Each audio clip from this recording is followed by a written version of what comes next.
Barbara Tuchman was an author who was one of the foremost American popular historians in the second half of the 20th century. Barbara Wertheim Tuchman was born on January 30th, 1912, in New York City into a prominent and affluent family. Her father, Morris Wertheim, was a successful banker, publisher, and philanthropist, while her mother, Alma Morgenthau Wertheim, came from a politically active family.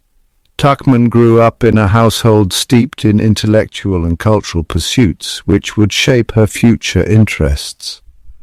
After 4 years at Radcliffe College, she became a research assistant for the Institute of Pacific Relations and then worked as a writer and correspondent for The Nation magazine, for which she covered the Spanish Civil War and other publications. After college, she traveled to Europe and Asia, where she gained first-hand exposure to the geopolitical tensions that would later inform her historical works. After her marriage to the physician Lester R. Tuchman in 1940, she devoted herself to the duties of a housewife and mother of 3 children. Tuchman had had one book, The Lost British Policy, Britain and Spain, since 1700, published before her marriage, but it was not until her children were partly grown that she could once again devote herself to historical research.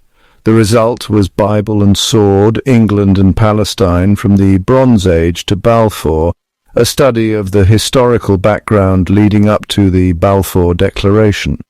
She first achieved some recognition with the Zimmermann telegram, a detailed study of the telegram that Germany sent to Mexico during World War I, promising parts of the American Southwest to the Mexican government if the latter would enter the war on Germany's side.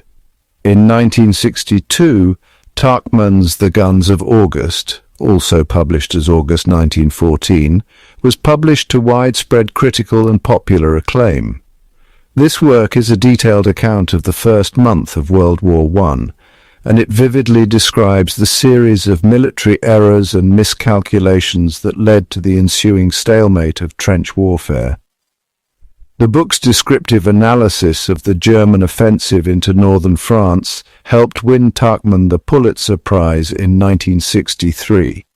Tuchman's next book, The Proud Tower, subtitled A Portrait of the World Before the War, was a survey of European and American society, culture, and politics in the 1890s. She was awarded a second Pulitzer Prize for Stilwell and the American Experience in China.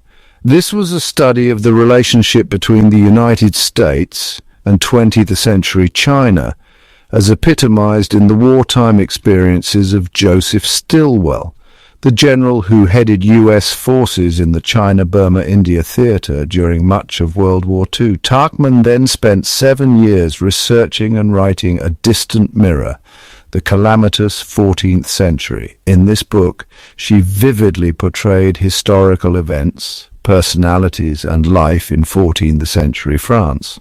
Tuchman's final works included The March of Folly, From Troy to Vietnam, which examined historical mistakes, and The First Salute, which offered an international perspective on the American Revolution. Through the accumulation of vivid and tangible details, Tuchman brought historical eras and figures to life. She combined masterful literary craftsmanship with her powerful understanding of complex historical issues.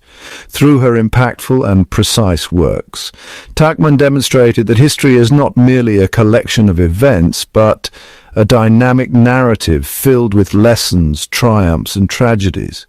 Her ability to connect with readers cemented her place as one of the most influential historians of the 20th century. Tuchman's books remain relevant because they address a wide range of themes such as power, conflict, leadership, and human error. Her exploration of the causes and consequences of historical events offered insights and solutions that continue to apply to modern challenges, from political decision-making to international diplomacy.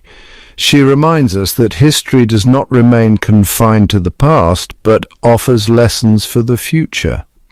In summary, Barbara W. Tuchman's left a profound mark on the field of historical writing, transforming the way history is written, studied, and understood. Her legacy endures, inspiring future generations to delve into the past to better understand the present and shape the future.